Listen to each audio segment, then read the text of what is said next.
What's going on, everyone? It is Brian. We are back, and I have another video in partnership with Keg N Bottle and Bourbon Pursuit for their recent release of their Four Roses pick. Now, this is an OESO recipe.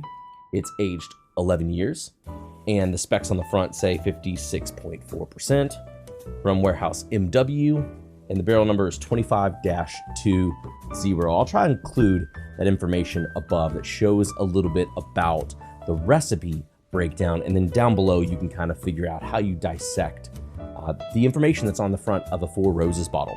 But I'm super excited to get into this pour and taste it and see what we can dig out of it.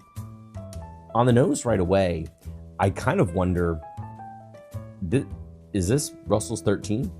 And not exactly to that extent, but it does give me flavor notes that immediately make me think about the nose of Russell's 13.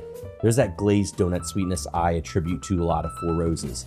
There's this effervescent grape soda-like note. There's this slightly musty, kind of funky leather, oak, slightly damp wood note going on. A little bit of cedar, some sweet vanilla, and it's just a really inviting nose. It definitely makes me just ready to dive in, so that's what we're going to do. The palate's rich, it's coating, it's got some jammy fruit notes there. Does continue with a little bit of that grape soda sweetness.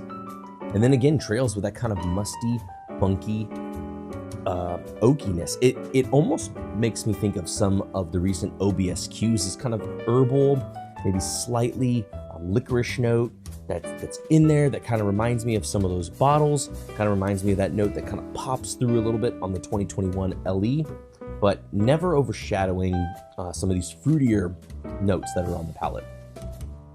The finish lingers, long, sweet, a little touch of spice, interwoven with a little bit of vanilla notes, some barrel char notes, a little bit of coffee notes, and then these fresh oak notes. So to me, it's not an overwhelming fruit bomb for an OESO, but it has a whole lot of things going on at the same time. Another interesting roses, a little bit of the dark toned profile while still getting some of the fruit forwardness, a little bit less spice like you're used to in OESOs. Short and simple, guys. We won't dissect this anymore or compare it to any other roses by chance. If you want to see that later in another video, leave me some comments down below. Thanks so much, everybody, for tuning in. Until next time, see you all later.